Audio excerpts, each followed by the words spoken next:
Hello friends, welcome to Inithinithu channel. இந்த சேனலை இப்போ தான் ஃபஸ்ட் டைம் பார்க்குறீங்க அப்படின்னா உடனே சப்ஸ்கிரைப் பட்டன் ப்ரெஸ் பண்ணிக்கோங்க. கூடவே பெல் ஐக்கான் இருக்கும், அதையும் கிளிக் பண்ணி ஆல் கொடுத்துக்கோங்க. என்னோடய எல்லா வீடியோஸையும் மிஸ் பண்ணாமல் பாருங்கள்.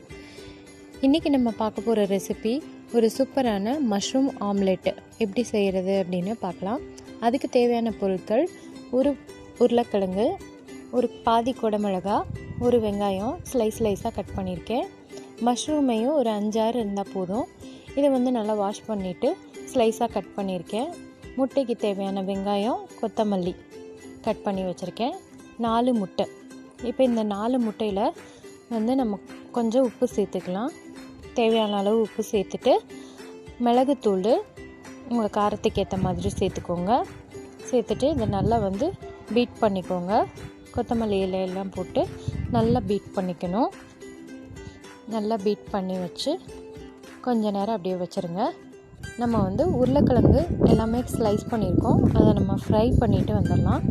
அது வரைக்கும் இது நல்லா மிக்ஸ் பண்ணிக்கலாம். இப்போ ஒரு பேனு சூடு பண்ணிக்கோங்க. சூடு பண்ணிவிட்டு ஒரு 2 டேபிள் ஸ்பூன் எண்ணெய் சேர்த்துக்கோங்க. எண்ணெய் சேர்த்துட்டு இப்போ நம்ம உருளைக்கிழங்கு ஸ்லைஸாக கட் பண்ணியிருக்கோம். அதை நம்ம சேர்த்து நல்லா ஃப்ரை பண்ண போகிறோம். இது நல்லா கோல்டன் ப்ரௌன் ஆகிற வரைக்கும் நல்லா குக் ஆகணும். அதனால் நல்லா இதை ஃப்ரை பண்ணிக்கோங்க. இதை அப்படியே ஒரு 2 மினிட்ஸ் வச்சிங்கன்னா நல்லா கலர் சேஞ்ச் ஆகி வரும். நல்லா மெல்லிஸாக ஸ்லைஸ் பண்ணியிருந்தீங்கன்னா உங்களுக்கு ஈஸியாக சீக்கிரமாக வெந்துடும். இப்போ நம்ம ஃப்ரை பண்ணி இந்த மஷ்ரூம் ஆம்லெட்டில் சேர்க்கும்போது ரொம்பவே டேஸ்ட்டாக இருக்கும். அதனால் இந்த மாதிரி நீங்கள் செஞ்சு பாருங்கள். இப்போ எல்லாமே 2 சைடும் வேகிறதுக்காக நல்லா திருப்பி போட்டு கோல்டன் ப்ரௌன் வந்ததுக்கப்புறம் இதை தனியாக எடுத்து வச்சுக்கலாம். இதுக்கப்புறமா ஆனியன்ஸ் கட் பண்ணி வச்சுருக்கோம், குடமிளகா, இது 2மே சேர்த்து அது இதில் நல்லா ஃப்ரை பண்ண போகிறோம். இதையும் நல்லா ஃப்ரை பண்ணிக்கோங்க. இது நல்லா வதங்கி வரணும். அந்த சமயத்தில் நம்ம கட் பண்ணி வச்சுருக்கிற மஷ்ரூமையும் சேர்த்துக்கலாம். இந்த மஷ்ரூமும் நல்ல எண்ணெயிலேயே நல்லா வதங்கணும். எண்ணெயில் வதங்கும்போது நல்லா தண்ணி விட்டு நல்லா வரும். அந்த தண்ணியிலேயே நல்லா வெந்துடும். இப்போ இதுக்கு தேவையான அளவு உப்பு சேர்த்துக்கலாம். ஏற்கனவே நம்ம முட்டையில் சேர்த்துருக்கோம், அதனால் உப்பு சேர்க்கும்போது பார்த்து சேர்த்துக்கோங்க.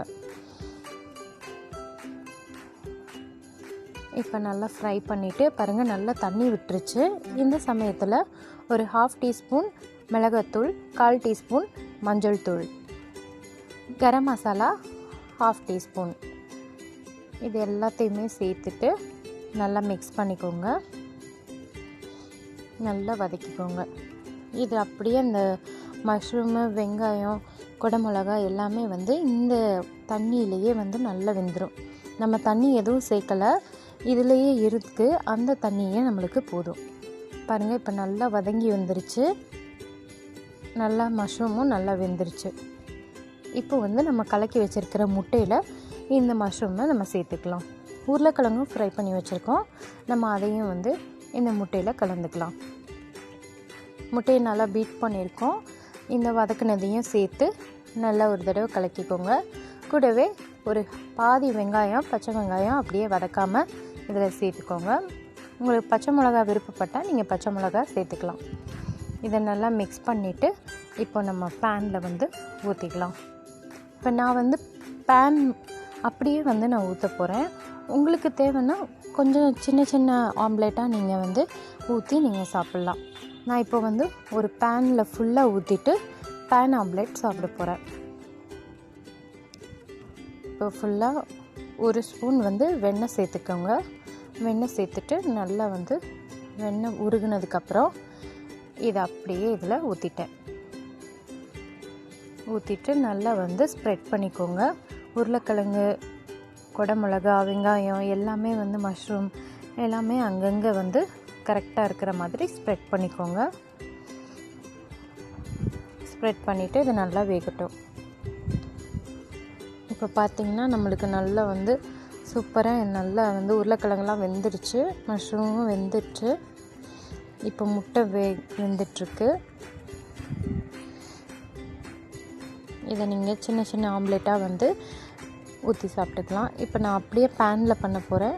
ஸோ அதனால் ஒரு தட்டில் எண்ணெய் க்ரீஸ் பண்ணிக்கலாம். க்ரீஸ் பண்ணிவிட்டு இப்போ முட்டை வெந்துருச்சு. ஒரு பகுதியில் வெந்த உடனே இதை அப்படியே வந்து நான் திருப்பி போட போகிறேன். திருப்பி போடும்போது கொஞ்சம் ரொம்பவே கேர்ஃபுல்லாக வந்து நம்ம தட்டில் வந்து இதை மாற்றணும்.